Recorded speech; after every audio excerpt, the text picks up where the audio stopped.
Welcome to the Verdin Sports Show. I'm your host, Jacob Verdin. Today we got our practice report, LSU football, back into the swing of things in spring practice. You see your offensive coordinator, Joe Sloan, getting his guys together on the offensive side.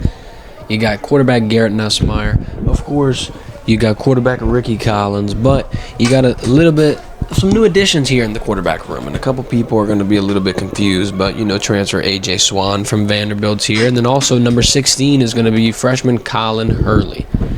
So it'll be pretty interesting to see how this group develops and not only gets used to each other, but who's going to be the backup. You saw Ricky Collins kind of taking QB2 snaps here, but wouldn't be surprised to see somebody like A.J. Swan, get in and get the experience because he's a junior.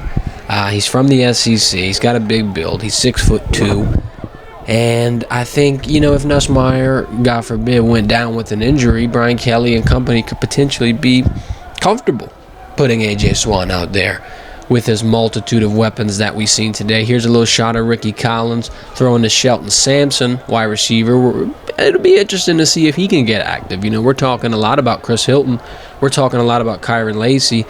Not a lot about Shelton Sampson Jr., and I think that's just because, he's a younger guy, didn't get a lot of reps last year, but I think this season you could definitely see that change, and you probably should see that change. When, you're transitioning from being the best offense in college football and you lose two of your best wide receivers, you lose your quarterback, you need to go back to the drawing board. You need to find ways to make that offense not only explosive again, but continuously different. You need to find the best combination of all the skills and of all the players that you have currently on your roster. And when it's spring, it's a little tough. You haven't seen all these guys play. Most of these guys have only been on campus for a couple of months, especially the transfers and then the younger early signees. But take a look at Garrett Nussmeier here getting in some reps as QB1. He's waited his time. He's bided several years here at LSU. And now it's the Garrett Nussmeier era. He's a junior according to the experience and according to the level of eligibility he has left. So with that being said, you could see him come back another year. You could even see him come back. I'm pretty sure he'd have an additional 2 years because he had that redshirt season. So Nussmeier is in a little bit of a situation where if he has a great year and he can perform well and he can turn some scouts' heads, he can hurry up and start 1 year and go to the NFL because of how well-rounded he could potentially be, especially with the fact that his father's a coach. I think that's a very, very, very huge thing. It's not like, he's 100% guaranteed to be a great football player, but it's just the fact that he knows, the little things. He knows the discipline. He knows the mindset. I think that that's going to carry Garrett Nussmeier a long way. Let's change it over to the wide receivers. Everybody wants to know, how's that wide receiver room looking since Malik Neighbors and Brian Thomas Jr. departed? Well, here's a new entry. C.J. Daniels, transfer from Liberty, 6'2", 200 pounds. He's a graduate transfer. So he will probably spend, 1 year with LSU, but he looks like a great talent. And you see right here, number 11, Xavier Thomas. He's also another transfer. He's the guy from Mississippi State. Here you go with Shelton Sampson Jr. A little bit of action for the young buck. I think, Shelton Sampson, he's got a good build, 6'4", but 193 being the weight, if he beefs up a little bit, adds a little more muscle, builds that frame, I think he'd be one of the harder wide receivers to guard on this entire roster because you look at Kyron Lacey, 6'2", you look at Chris Hilton, 6 foot. When you can be the tallest, the biggest vertical threat, I think it puts you in a position to be on the field more often than not. It's pretty hard to keep somebody that's talented, fast, and huge off of the field. But look at Kyron Lacey right here catching routes alongside Chris Hilton. It's for sure, wide receiver 1, wide receiver 2 combo. Now the third wide receiver, though, we said it would be Aaron Anderson. However, it could be a toss-up. It could be Aaron Anderson. It could be Kyle Parker.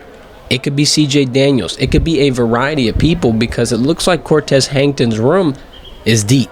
I think that, like we said in our podcast, the wide receiver position group is going to be what carries LSU over.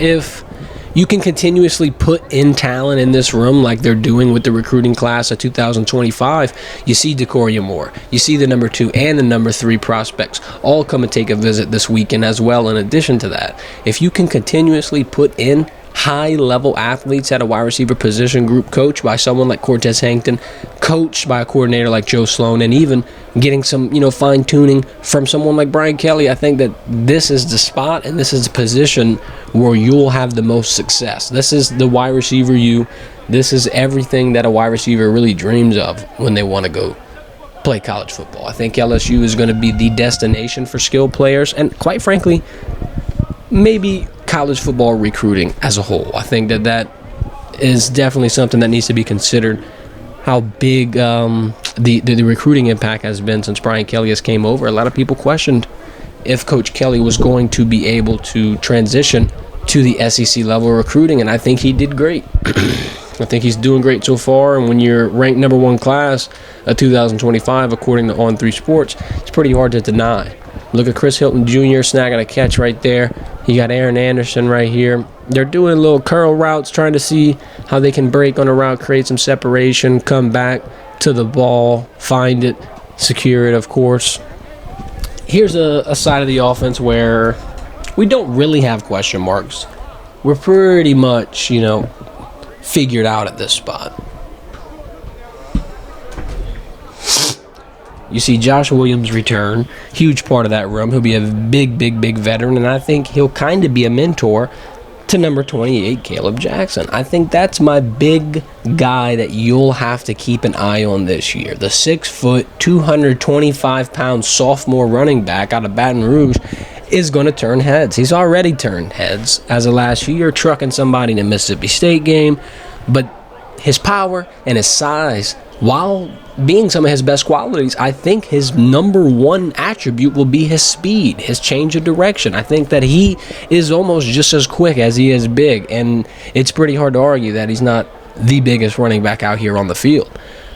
I think, Caleb Jackson, they're coaching him hard. You saw Frank Wilson kind of get on him at times, and that's because of the potential that they see in him. That's because they see a lot of things in Caleb Jackson, and they're trying to make sure that he's on his P's and Q's, and every single practice he's growing. Every single practice he's achieving something. Every single practice he's taking that step towards not only being a great starting running back, but potentially one of the best running backs that LSU history has ever seen. Now, the topic of discussion, LSU's defense. Harold Perkins Jr. position change. How is he going to look? How is the defense going to look? Can Blake Baker, as a new defensive coordinator, step in and stop the bleeding almost instantly? Because if you want to, compare LSU's defense last season to something, that's a perfect description. It's a wound that is constantly bleeding, making the body bleed out. And today, LSU is in the infirmary. Today, LSU is getting first aid attention. Today, they're getting a couple Band-Aids up. They're stopping the bleeding. They're plugging up the holes, and they're trying to potentially get back into that college football playoff. I think Blake Baker could be the guy to help LSU's defense achieve that. You look through veterans like Greg Penn and Harold Perkins and Major Burns for, guidance and leadership throughout these couple of days, but that's the talented players that we already know about. What about the talented players that Blake Baker has yet to diagnose or has yet to find and implement into the scheme? I mean, you can consider someone like Whit Weeks, for example. Yeah, he got some playing time last year, or, even Braden Swinson, or, even Deshaun Womack. They got a lot of people last season that could have been implemented throughout the entire year, freshmen or not. This year, you're going to be able to see kind of what has changed and what combination is going to get thrown out onto the field by Blake Baker. Now, will it be perfect right away? That's something that's going to yet to be seen.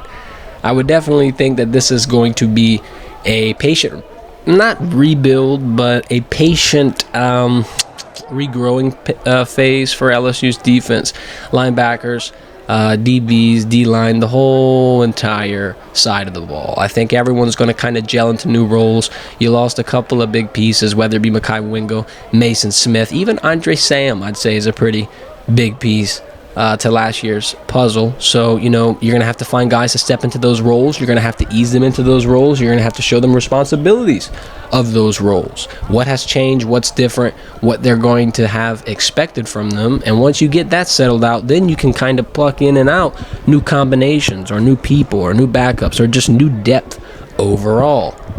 A couple of the, changes that we've seen.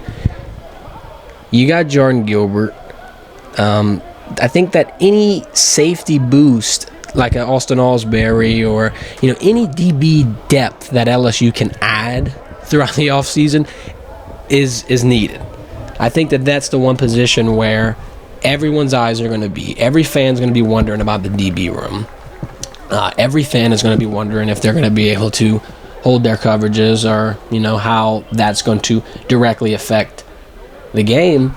Here's a perfect shot of them warming up in their back pedal, practicing flipping their hips and moving along with a receiver. I think that this is the early phases. I think that they're still finding their guys. They're still finding their group. You don't really know who the starters are yet. Of course, Sage Ryan will be out there. Of course, Major Burns will be out there. But other than that, there's not too many mainstays. There's J.K. Johnson, of course. There's a couple other pieces that, you'll probably see thrown out there, but you don't exactly know how.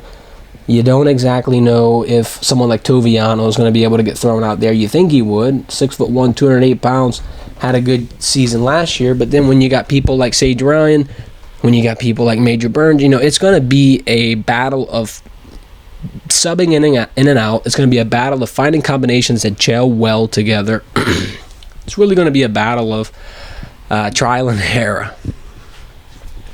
I think, when you're in a situation where you have DBs that haven't been starting or sitting under starters for years, you're going to have some growing pains. You're going to have some moments where they're a little bit green, I guess I would say, but that's the DB position. Quite frankly, that's football or sports in general, but DB especially. I mean, Richard Sherman said it best. You could have 55 consecutive snaps in a row, go perfect.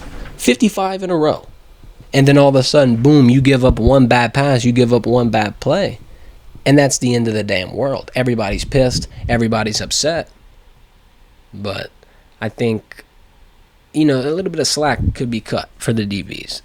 Of course, like we said, hard position, but they got a lot of pressure on them. They got a lot of discomfort. I think that, though, can only mean one thing. Only mean that the DBs are going to improve. Only mean that guys like Major Burns, who are in a big NFL caliber season, that will be very, very, very, indicative of where they're going to be drafted next season. I think that all bets are off. They have to 100% perform. They have to 100% go out. And if they don't turn heads, if they don't shock everybody in the country, then LSU fans could be in for a little bit of a long season. I don't think, it's we got to win against USC in week 1 type of deal where it's a lose and you're out instantly.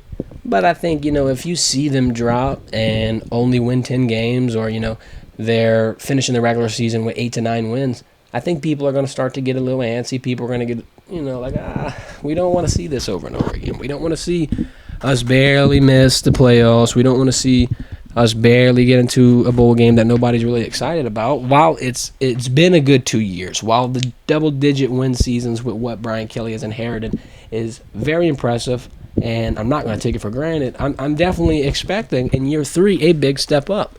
Now, yeah, you got Nussmeier taking over. Yeah, you're going to have some growing pains. Both coordinators have changed. One of them, luckily, was hired and promoted from within, but the other coming from an entirely different school. So there's going to be moments where the DBs are going to have, growing pains. There's going to be moments where the offense is kind of going to struggle. We've seen it a little bit in the bowl game.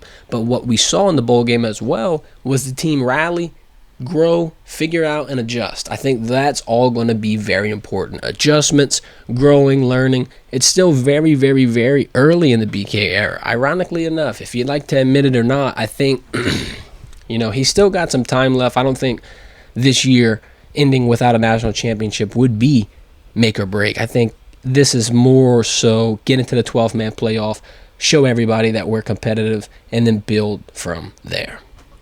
Make sure to hit the subscribe button and hit the notification bell so you never miss another spring practice report. We're going to have plenty of coverage for you throughout these next couple of months. We're going to have the Pro Day coming up on March 27th. They have the spring game coming up on, I think it's April 13th. Plenty of spring practices in between. We're going to have some media days with Coach Brian Kelly, with Coach Joe Sloan, Coach Blake Baker. We're going to get to, meet them, get to pick their brains a little bit, see how they're feeling here as spring practice unfolds. We'll continue to cover the LSU women's basketball team on their bid to a second straight national championship during the March Madness run. And, yeah, it'll be interesting to see how this team grows. But thanks for watching. Thanks for tuning in to this LSU spring practice football report on this Thursday morning. Y'all have a good one.